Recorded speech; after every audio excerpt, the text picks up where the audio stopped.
안녕하세요, 어태고익입니다. 이번 주에는 칼디지 TS3 플러스 썬더볼트 도킹 스테이션과 소독 USB 허브를 자세히 리뷰해 보겠습니다. 맥북 유저분들이시라면 연결 포트가 너무 제한적이기 때문에 거의 반드시 포트 확장을 위한 액세서리를 구입하시게 되는데요. 집이나 작업실에 설치해놓고 미리 다양한 모니터나 외부 기기들을 연결해두는 도킹 스테이션 하나, 그리고 외부에 가볍게 들고 다니면서 필요할 때마다 꺼내 쓰는 휴대용 허브 하나, 이렇게 많이 사용하시는 것 같아요. 오늘 함께 알아볼 TS3 플러스는 도킹 스테이션, 그리고 소독은 이름과는 다르게 사실 허브에 더 가까운 제품인데요. 현재 가장 인기 있는 제품들인 만큼 과연 어떤 기능과 성능을 가지고 있는지 자세히 알아보겠습니다. 먼저 TS3 플러스의 외관이랑 기능부터 살펴보면요. 일단 썬더볼트 방식이다 보니 다른 USB 제품들보다 월등히 배역폭이 넓기 때문에 무려 15개나 되는 연결 포트를 가지고 있는데요. 전면에는 UHS-2를 지원하는 SD카드 슬롯이랑 오디오 인아웃 포트, 그리고 5기가 USB-A 포트와 C 포트가 하나씩 준비되어 있고, 후면에는 4개의 5기가 USB-A 포트와 10기가 USB-C 포트,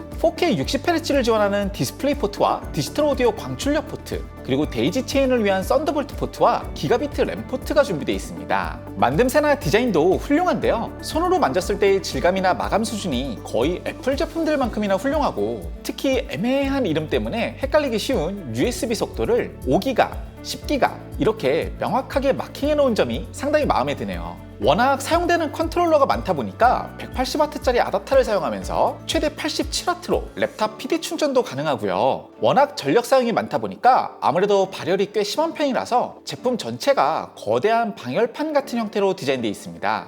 기본적으로 세로로 놓고 쓰는 걸 가정해서 제품 로고나 미끄럼 방지 패드가 설치되어 있는데요. 이러면 아무래도 바닥 면적이 좁아서 이것저것 연결하다가 미끄러지기 쉽기 때문에 가로로 길게 놓고 쓸 수 있게 고무 받침대도 함께 제공해주네요. 다른 썬더볼트 허브와 가장 큰 차이 중 하나는 디지털 오디오 광출력 단자가 포함되어 있는 점인데요. 라이브 스트리밍 같은 경우에서 다른 컴퓨터로 손실 없이 디지털 오디오를 실시간 전송하거나 고품질의 외장 DA 컨버터를 이용해서 음악을 감상하고 싶으신 분들께 상당히 유용한 기능이라고 생각됩니다. TS3 플러스의 자세한 성능은 잠시 후에 알아보고, 소독의 외관이랑 기능도 함께 살펴보면요. 전원 아답터를 사용하면서 썬더볼트로 연결하는 TS3 플러스와는 다르게 소독은 USB를 이용해서 전원 없이 버스퍼로 사용할 수 있는데요. 5기가 연결을 사용하는 일반적인 저가형 USB 허브와는 다르게 소독은 10기가 연결을 지원합니다.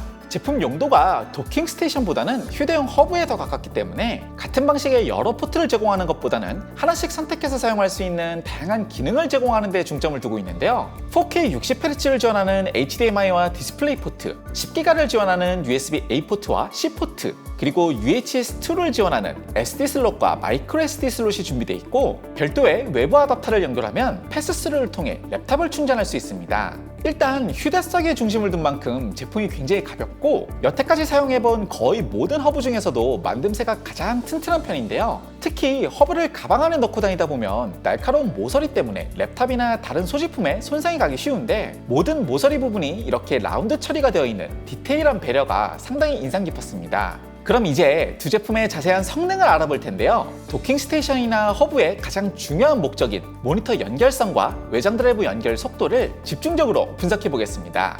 먼저 모니터 연결성에서는 M1 맥북과 인텔 맥북을 사용할 때 좀 다른 결과를 보여줬는데요. 일단 TS3 플러스 같은 경우 M1 맥북과 연결할 때는 아쉽게도 한 대의 외장 모니터만 사용이 가능했고, 맥북 프로 16인치와 사용했을 때에는 디스플레이 포트와 썬더볼트 포트를 활용해서 2개의 외장 모니터를 4K 60Hz로 사용하면서 맥북 내장 모니터 포함 총 3개의 디스플레이를 사용할 수 있었습니다.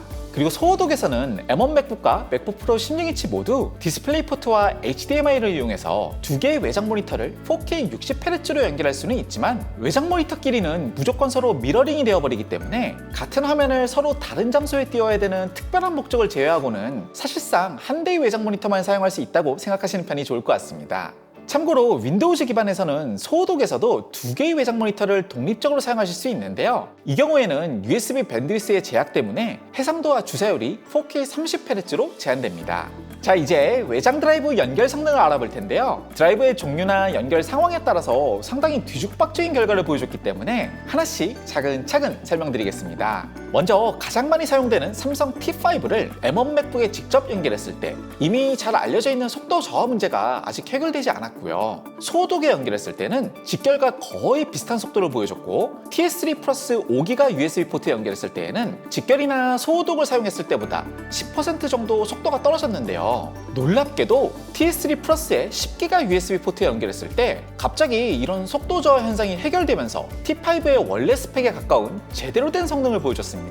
사실 T5의 스펙은 초당 550메가 정도이기 때문에 썬더볼트는 물론이고 5기가 USB의 밴드위스로도 충분히 커버가 돼야 되는데요. 직결이나 다른 USB 연결에서는 어떻게 해도 해결이 안 되던 속도 저하 현상이 TS3 플러스에 10기가 USB 연결에서는 거짓말처럼 해결되었습니다. 결국 M1 맥북의 외장 드라이브 속도 저하 문제는 M1 프로세서 또는 빅서OS와 특정 USB 칩셋의 호환성 문제로 의심되는데요. 그동안 T5를 사용하면서 속도 저하 때문에 고민하셨던 M1 맥 유저분들께는 좀 떨떠름하긴 하지만 어쨌든 반가운 소식이라고 볼 수 있겠네요. 다만 10기가 연결을 지원하는 T7의 경우에는 M1 맥북에서 사용할 때 TS3 플러스나 소호독 모두 좀 아쉬운 결과를 보여줬는데요. T5와 마찬가지로 M1 맥북의 속도 저하 문제 때문에 본체에 직접 연결을 해도 T7의 스펙보다 훨씬 낮은 속도를 보여주지만 소호독과 TS3 플러스의 10기가 USB 포트에 연결했을 때에는 이보다도 더욱 속도가 떨어지는 것을 확인할 수 있었습니다. 특히 소호독 같은 경우에는 사실상 TS3 플러스 10기가 USB 포트에 T5를 연결했을 때랑 거의 차이가 없는 상당히 아쉬운 결과를 보여줬습니다.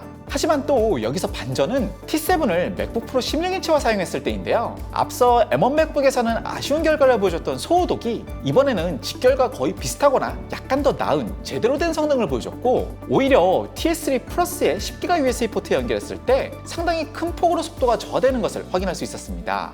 테스트 결과가 너무 뒤죽박죽이라서 많이 헷갈리실 것 같은데요. 깔끔하게 딱 세 가지로 정리드리면, 첫 번째, M1 맥북과 T5를 사용할 경우에는 TS3 플러스에 10기가 USB 포트에 연결했을 때 M1 맥북의 외장 드라이브 속도 저하 현상이 해결되면서 원래 스펙에 가까운 가장 좋은 성능을 보여줬고, 두 번째, M1 맥북과 T7을 사용했을 때에는 아쉽게도 속도 저하 현상이 해결되지 않으면서 특히 소호독이 가장 아쉬운 결과를 보여줬습니다.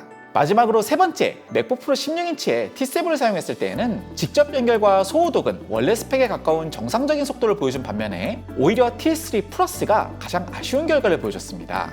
여러 번 테스트를 반복 진행하면서도 참 이해하기 어려운 결과였는데요. 애플 실리콘 전환 과정에서 소프트웨어뿐만이 아니라 다양한 하드웨어 역시 아직은 여러 가지 호환성 문제를 겪고 있는 것으로 보입니다. 이런 호환성 문제에서 또 어쩔 수 없이 반드시 짚고 넘어가야 하는 부분은 PD 충전 시의 M1 맥북 벽돌 현상인데요. 도킹 스테이션이나 허브를 통해서 맥북을 충전할 때 무슨 이유에선지 로직보드가 손상되면서 제품이 완전히 먹통이 되는 현상들이 보고되고 있습니다. 최근 버전의 빅서에서 이 부분에 대한 업데이트가 이루어지긴 했는데요. 여전히 특히 용량이 작은 전원 어댑터를 사용해서 패스스루로 충전할 때 이런 문제가 더 자주 발생하는 것으로 보입니다. 특히 소호독이 이런 케이스에 해당하기 때문에 문제가 완전히 해결되기 전까지는 맥북 포트 한 개는 충전 전용으로 사용하면서 남은 포트에 전원 없이 제품을 연결하시는 편이 좋을 것 같습니다. 자, 여기까지 칼디지 T3 플러스와 소호독에 대해서 자세히 알아봤는데요. 제품 자체의 기능이나 만듦새는 거의 아무런 불만이 없을 정도로 훌륭했지만 아직 M1 맥북과의 일부 호환성 문제는 완전히 해결될 때까지 어느 정도 시간이 필요할 것 같습니다. 호환성 문제와 관련해서 새로운 소식이 있을 때마다 쉽고 빠르게 정리드릴 테니까요. 많은 구독과 알림 설정 부탁드리고요. 저는 또 다음 주에 더 재밌고 유익한 영상으로 인사드리겠습니다. 곧 다시 만나요. 감사합니다.